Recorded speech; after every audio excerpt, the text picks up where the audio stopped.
और मैं हूं आपके साथ पूना। आजकल बहुत ऐसी बीमारियां हैं जो लोगों को परेशान कर रही हैं। इन्हीं बीमारियों में शामिल है किडनी से संबंधित बीमारी। आज इसी विषय पर जानकारी देने के लिए हमारे साथ स्टूडियो में मौजूद है डॉक्टर मुनिंद्र कुमार, जो देश के जाने माने नेफ्रोलॉजिस्ट है, यानी कि किडनी रोग विशेषज्ञ।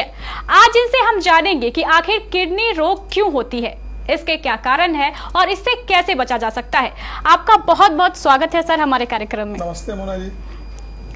सर, सबसे पहला जो हमारा क्वेश्चन है ये किडनी से संबंधित है और आप किडनी रोग विशेषज्ञ हैं। किडनी की बीमारी आखिर क्यों होती है और ये किन कारणों से होती है?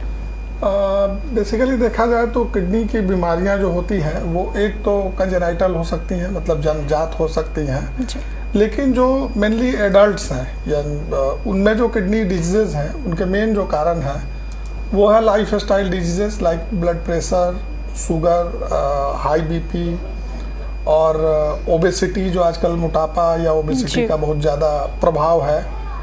और लाइफ कोई नहीं, टेक प्ले, हाँ आराम से। और जो हमारे डाइटरी पैटर्न है, यानी खाने पीने का जो पैटर्न है, जैसे जंक फूड और कोला और ये सारी चीज़ें हम लोग जो यूज कर रहे हैं जिनमें हाई शुगर और हाई सॉल्ट्स की मात्रा होती है, ये मेनली आज के डेट में किडनी डिजीज के कॉजेज हैं हमारी सोसाइटी में। जी डॉक्टर साहब, आजकल किडनी की बीमारियां बहुत ज़्यादा हो रही हैं, आखिर क्यों? ऐसा क्या कारण है कि आजकल जो किडनी के रोग है वो बढ़ चुके हैं? मेनली इसमें ये कहा जा सकता है कि हमारे जो लाइफ स्टाइल प्रॉब्लम है, जैसे कि हमारी जैसे ब्लड प्रेशर और हाइपरटेंशन, तो इनकी प्रीवैलेंस सोसाइटी में बहुत ज़्यादा बढ़ रही है और इनके ट्रीटमेंट भी इनएडिक्वेट हो रहा है, मतलब बहुत अच्छे से ट्रीटमेंट इनके नहीं हो रहा है, जिससे कि फाइनली ये किडनी को डैमेज कर देते हैं। और दूसरा मैंने अभी बताया कि लाइफ स्टाइल हमारी इतनी चेंज हो रही है, जिसमें ओबेसिटी एक फैक्टर है, प्लस हमारा जो डाइट का पैटर्न है वो बहुत ही चेंज हो रहा है। तो ये सारे रीजंस जो हैं वो अभी जो किडनी डिजीज के इतने नंबर्स को बढ़ा रहे हैं सोसाइटी में। क्या हमारे सीमांचल क्षेत्र में कोई खास कारण है जिसके कारण इस क्षेत्र में किडनी से संबंधित जो बीमारियां हैं वो ज्यादा हो रही हैं सर? मैं लास्ट 3 इयर्स में सीमांचल क्षेत्र से अटैच्ड हूँ और यहाँ पे मेरा अपना ऑब्जर्वेशन है कि 2 इम्पॉर्टेंट कॉजेज हैं जिनके चलते किडनी डिजीज के पेशेंट इस जोन में ज़्यादा बढ़ रहे हैं। उसमें अगर पहला बोला जाए तो ये है कि वाटर सप्लाई, जो वाटर सप्लाई है या जो भी वाटर इनटेक है, मेरे हिसाब से वो बहुत ज़्यादा एडिक्वेट और गुड क्वालिटी का नहीं है। Mostly people ground water use कर रहे हैं, जो आयरन युक्त पानी, जिसमें कि मिनरल्स की मात्रा बहुत ज़्यादा है। तो ये अल्टीमेटली रीनल स्टोन, किडनी में स्टोन को प्रमोट करते हैं और कहीं ना कहीं से अगर बॉडी में आयरन की मात्रा ज़्यादा होती है तो वो किडनी को स्लोली डैमेज करते हैं। तो एक मेरा ऑब्जर्वेशन ये है। सेकंड जो ऑब्जर्वेशन है वो है कि इनअप्रोप्रिएट यूज जो है वो मेडिसिन का, एंटीबायोटिक हो या पेन किलर हो, वो मैंने इस एरिया में बहुत ज़्यादा देखा है कि उसकी एक तो डोज एक्सेसिव हो सकती है, या समटाइम्स जो दवाइयाँ, जो पेन किलर या एंटीबायोटिक जहाँ पे नहीं चाहिए वहाँ पे उसके एक्सेसिव यूज के चलते भी इस एरिया में काफ़ी ऐसे पेशेंट हैं जिनकी किडनी डैमेज हो जाती है। और वंस किडनी अगर परमानेंट डैमेज हो गई तो उसको रिकवर कराना बहुत मुश्किल है। डॉक्टर साहब, मान लीजिए किडनी की बीमारी हो गई, लेकिन क्या शहरी क्षेत्र में जो किडनी की बीमारी हो रही है और जो ग्रामीण क्षेत्र में किडनी की बीमारी हो रही है, इसमें कोई अंतर है? Yes, this is very good question Mona ji. अगर देखा जाए तो जो ग्रामीण हमारा एरिया है वहाँ पे लोग पीपल हार्ड वर्किंग होते हैं और लोग काफ़ी मेहनत करते हैं। तो जो लाइफ स्टाइल डिजीजेज हैं like BP, sugar and obesity, इसकी मात्रा वहाँ पे कम होती है, राइट? तो ये एक डिफरेंस हो सकता है, बट इसके चलते, इन डिजीजेज के चलते जो किडनी डैमेज होता है ये उनमें कम है।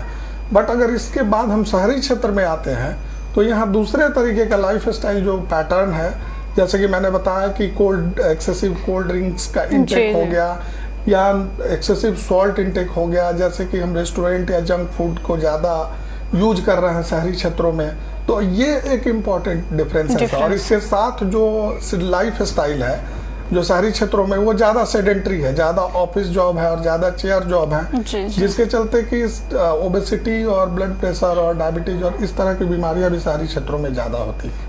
डॉक्टर साहब, मान लीजिए कि किसी को किडनी से संबंधित बीमारी होती है तो उसे पता नहीं चल पाता है क्या कि हाँ मुझे इस संबंधित बीमारी है, तो जिसका इलाज समय पर नहीं हो पाता है, तो आखिर इसका लक्षण क्या है कि इंसान समझ जाए कि हाँ भाई हमारी किडनी जो है वो अब खराब हो रही है, तो हमें डॉक्टर के पास जाना चाहिए? देखिए, it's a very good question. तो इसमें सबसे इम्पोर्टेंट चीज ये है कि अगर कोई किसी लाइफस्टाइल डिजीज से सफर कर रहा है तो उसको एक गुड फिजिशियन या गुड डॉक्टर के कंसल्ट में हमेशा रहना चाहिए, और उसको पीरियडिक जो सारे टेस्ट होते हैं वो एवरी 6 मंथली या एवरी 1 आवरली उसको जरूर कराने चाहिए अच्छे से, सो दैट कि इन डिजीजेस को बहुत अर्ली हम लोग रोक सकें, और शायद यही सबसे इम्पोर्टेंट इसका प्रिवेंशन भी है।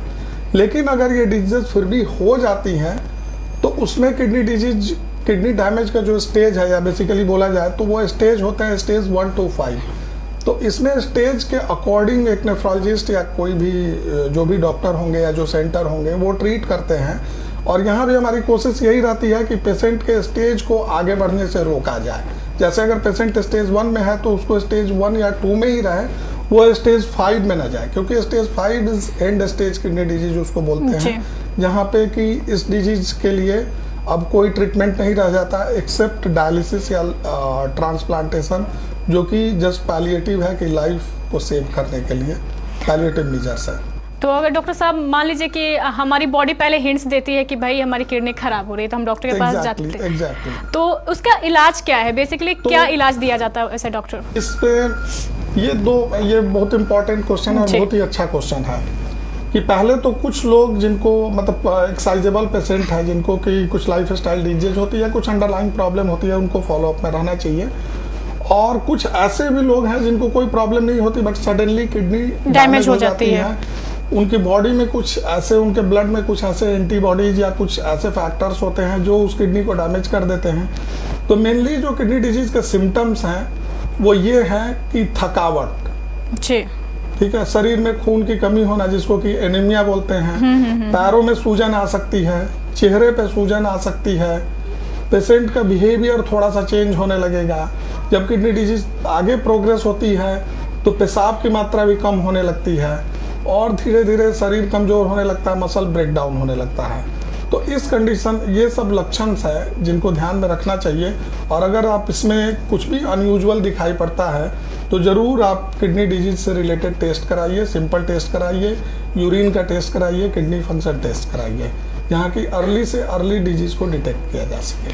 डॉक्टर साहब, आप सीमांचल क्षेत्र में बहुत दिन से हैं और यहाँ पर देख रहे हैं कि कैसे कैसे लोगों को किडनी डिजीज हो रहे हैं, तो अगर सीमांचल क्षेत्र की बात करें तो बेहतर जो सुविधा है क्या है इस क्षेत्र में? देखिए, मैं लास्ट 3 इयर्स से हूँ यहाँ से अटैच्ड हूँ। पहले मैं मैक्स 7 हॉस्पिटल से अटैच था, तो यहाँ पे एंड स्टेज किडनी डिजीज की सुविधा तो है, वो गवर्नमेंट सेक्टर्स में और प्राइवेट सेक्टर में डायलिसिस हो जाती है पेशेंट की, बट बहुत अच्छे डायलिसिस सेंटर्स यहाँ पे नहीं है, क्योंकि डायलिसिस भी बहुत इम्पोर्टेंट है। तो डायलिसिस सेंटर्स भी बहुत अच्छे नहीं हैं, क्योंकि डायलिसिस एक इम्पॉर्टेंट मेजर है पेशेंट के लाइफ को आगे बढ़ाने का, या पेशेंट को हम एक अच्छी बेहतर लाइफ दे सकते हैं। समटाइम्स अगर किडनी डिजीज का जो पेशेंट है वो काफ़ी यंग होते हैं, तो उन सिचुएशन में अगर उनको बेहतर डायलिसिस सुविधा, बेहतर डायलिसिस प्रोवाइड की जाए तो उनकी लाइफ एक्सपेक्टेंसी एक साइजेबल उसमें इजाफा हो सकता है, लाइक 10 या 15 ईयर्स की उनको एक लाइफ मिल सकती है। वो अपने बिजनेस को कर सकते हैं, अपने जॉब को कर सकते हैं, उनकी लाइफ स्टाइल अच्छी हो सकती है। बस लेकिन इन सेंटर्स का यहाँ पे अभाव है, और सबसे जो इम्पोर्टेंट डेफिशिएंसी है वो है अर्ली सेंटर्स का। जो डिजीज जब अर्ली स्टेज में होते हैं उनके ट्रीटमेंट की सुविधा काफी कम है। लास्ट स्टेज में तो डायलिसिस फिर भी मिल जाता है, लेकिन वो डिजीज अर्ली स्टेज में ना प्रॉपरली डायग्नोज्ड हो पाते हैं और ना प्रॉपरली उनका ट्रीटमेंट हो पाता है। अब आखिरी सवाल सर आपसे पूछना चाहेंगे कि किडनी रोग ना हो, किडनी से संबंधित कोई बीमारी ना हो, उसके लिए क्या क्या प्रिकॉशंस लोगों को आजकल अपनाने चाहिए? प्रिकॉशंस मैंने अभी बताया है। नंबर 1 की लाइफ स्टाइल डिजीजेज, अगर लाइफ स्टाइल डिजीजेज हैं तो उनकी पीरियोडिक जांच होनी चाहिए, बिल्कुल रेगुलर फॉलोअप होना चाहिए, एवरी 6 मंथली 3 मंथ्स पे या 1 आवरली, डिपेंडिंग अपॉन कि वो डिजीज किस मात्रा में है और किस स्टेज पे है। नंबर 2 की ओबेसिटी एक बहुत ही इम्पॉर्टेंट फैक्टर है, जो एक तो लाइफ स्टाइल, ये डुअल एज स्वॉर्ड है, दुधारी तलवार, एक तो लाइफ स्टाइल डिजीज को भी बढ़ाता है, और दूसरा अगर किडनी पेशेंट हो सकते हैं उनको भी ये नुकसान पहुंचाता है। तो हम बॉडी वेट को कंट्रोल करें, बॉडी वेट पे हम इसके ऊपर अपना ध्यान रखें। तीसरा, डाइटरी चेंजेज अपने ज़रूर करने चाहिए। जंक फूड्स का जो आजकल बच्चों में बहुत ज़्यादा प्रिवेलेंट हो रहा है, बर्गर, पिज्ज़ा, उसमें एक एक्सेसिव सॉल्ट की मात्रा जो है और कैलोरी की मात्रा उनके बॉडी में जाती है, जो ना किडनी और बाकी ऑर्गन्स को भी नुकसान पहुंचाती है। तो डाइट में भी हम लोगों को सिग्निफिकेंट चेंजेस लाने चाहिए। चौथा इंपॉर्टेंट एक फैक्टर है hydration. Water adequate quality, water की क्वालिटी और क्वांटिटी दोनों ही इंपॉर्टेंट है। वाटर की क्वांटिटी हम एडिक्वेट लें और उसकी क्वालिटी भी अच्छी होनी चाहिए। ग्राउंड वाटर अगर पोर्टेबल है तो यूज कर सकते हैं, अदरवाइज अवॉइड करने चाहिए। एक सिंपल आरओ इसका सॉल्यूशन हो सकता है, जिसका कि टीडीएस 125 या 80 टीडीएस हो वाटर का, उसमें मिनरल्स की मात्रा काफ़ी कम हो, लेकिन मिनरल्स होने भी चाहिए वाटर में, लेकिन एक्सेसिव नहीं होने चाहिए।